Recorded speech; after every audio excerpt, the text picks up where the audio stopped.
Assalamualaikum warahmatullahi wabarakatuh. Nama saya Nurul Anadia dari kelas 12C, absen 30. Saya akan menjelaskan mengenai informasi pelengkap berdasarkan poin-poin penting di infografis yang berjudul Bersama Lawan Korupsi. Nah, seperti yang kita tahu bahwa judul dari infografis ini yaitu Bersama Lawan Korupsi. Nah, kemudian bagian pertamanya dijelaskan adanya definisi korupsi. Nah, definisi korupsi sendiri adalah perbuatan yang dilakukan oleh pejabat publik atau orang lain yang terkait dengan jabatannya yang dengan sengaja atau tidak sengaja melanggar hukum, menyalahgunakan wewenang dan menguntungkan diri sendiri atau merugikan negara.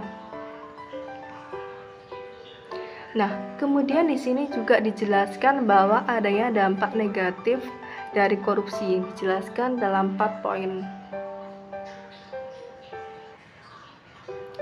Nah, dampak negatif korupsi yang pertama yaitu menghambat pembangunan nasional. Korupsi ini mengalihkan sumber daya yang seharusnya digunakan untuk pembangunan infrastruktur, pendidikan, dan layanan kesehatan, sehingga memperlambat perkembangan infrastruktur kesehatan dan kesejahteraan rakyat. Nah, kemudian poin kedua ini dijelaskan bahwa dampak negatif dari korupsi itu bisa merusak kepercayaan masyarakat terhadap pemerintah. Karena ketika korupsi merajalela, masyarakat itu kehilangan kepercayaan pada integritas dan kemampuan pemerintah untuk mengelola negara. Nah, kemudian poin ketiga itu dijelaskan bahwa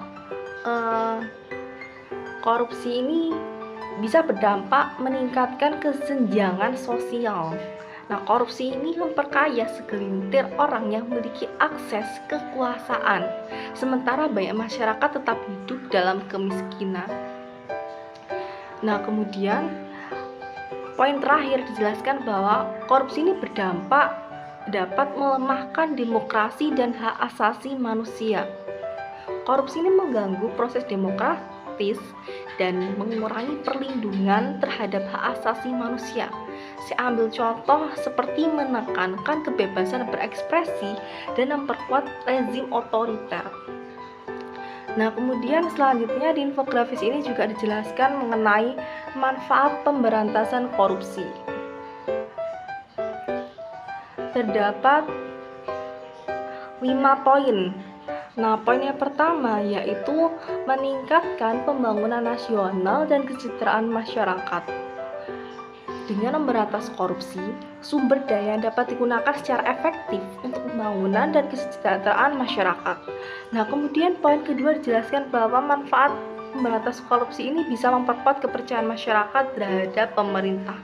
Nah, pemerintah yang bersih dari korupsi akan mendapat kepercayaan dan dukungan dari masyarakat. Nah, kemudian di poin ketiga ini dijelaskan bahwa manfaat pemberantas korupsi ini bisa mempersempit kesenjangan sosial. Karena dengan mengurangi korupsi, distribusi kekayaan menjadi lebih adil dan merata. Nah, kemudian poin keempat dijelaskan bahwa korupsi ini apabila diberantas bisa memperkuat demokratis dan hak asasi manusia. Nah, dengan memberantas korupsi, pemerintah dapat lebih fokus pada kebijakan yang mendukung hak-hak sipil dan hak asasi manusia. Nah, kemudian pada poin terakhir, dapat menciptakan Indonesia yang lebih bersih, adil, dan sejahtera. Negara yang bebas dari korupsi akan menciptakan lingkungan yang lebih maju, adil, dan sejahtera. Nah, kemudian pada terakhir teks infografis ini dijelaskan adanya pesan di dalamnya. Nah, pesan ini sebagai amanat bunyinya yaitu mari tolak korupsi dalam bentuk apapun dan bersama-sama ciptakan Indonesia yang bebas korupsi. Nah, sekian dari penjelasan saya mengenai infografis ini. Mohon maaf bila ada kata-kata yang kurang berkenan. Wassalamualaikum warahmatullahi wabarakatuh.